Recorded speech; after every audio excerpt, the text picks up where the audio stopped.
Anuma mootummaa Waaqayyootti galle natti fakkaate.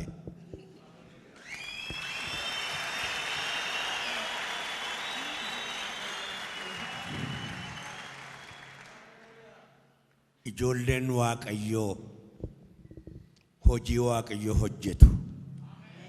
Waaqayyoo wajjin jiraatu. Jireenya biyya lafaarraa fixanii Waaqayyoo wajjin darbu. Barabaraan jiraatu. Nu barabaraan jiraanna jedhame. Itti dabalaa. Itti dabalaa. Amen. Amen. Amen. Irra deddeebii isinii faarfannaa.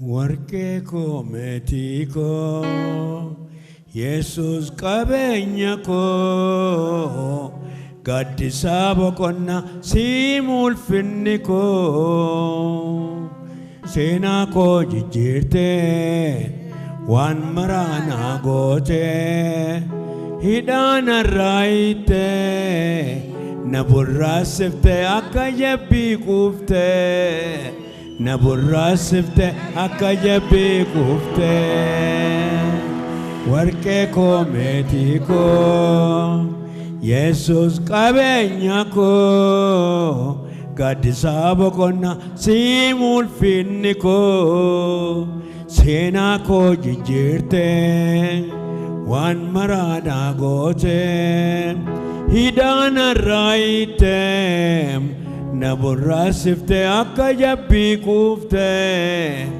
na burraasiftee akka jabbii kuuftee maalan jedha kan kee ulfaatu malee maqaan kee haa ulfaatu malee maqaan kee haa ulfaatu malee maqaan kee haa ulfaatu malee maqaan kee warqee koo meetii koo Yesus qabeenya koo gaddisa boqonnaa siif ulfinni koo seenaa koo jijjiirtee waan maraa naa gootee hidhaan irraa hiittee na burraasiftee akka jabbii kuuftee na burraasiftee akka jabbii kuuftee.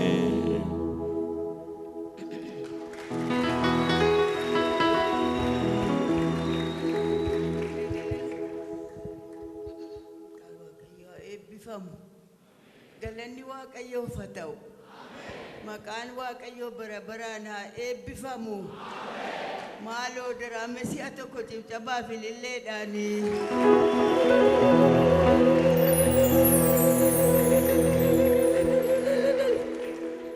Waaqayyo gatii maalii fudhataree galata malee. Waan yeroo hundaa miixannee yommatti geenya inni har'a arguun keenya galanni Waaqayyoof haa ta'u. Maqaan isaa eebbifamu. Gooftaan koo sinaa eebbisu warri biyya naas warri daggaftanii cherchii kana bal'iftanii abbaa mul'ataati dhiyeessitan maqaan Waaqayyoo haa eebbifamu.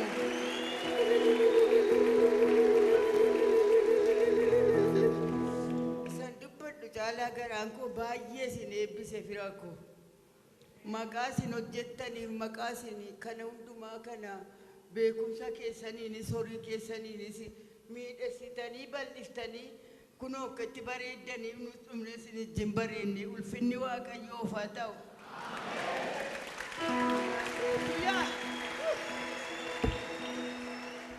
Jireenyi kan Waaqayyooti, qabeenyaan kan Waaqayyooti, waan hundumaa baga Waaqayyoof bareechitan. Maqaan Waaqayyoo haa eebbifamu. Galanni isaaf haa ta'u.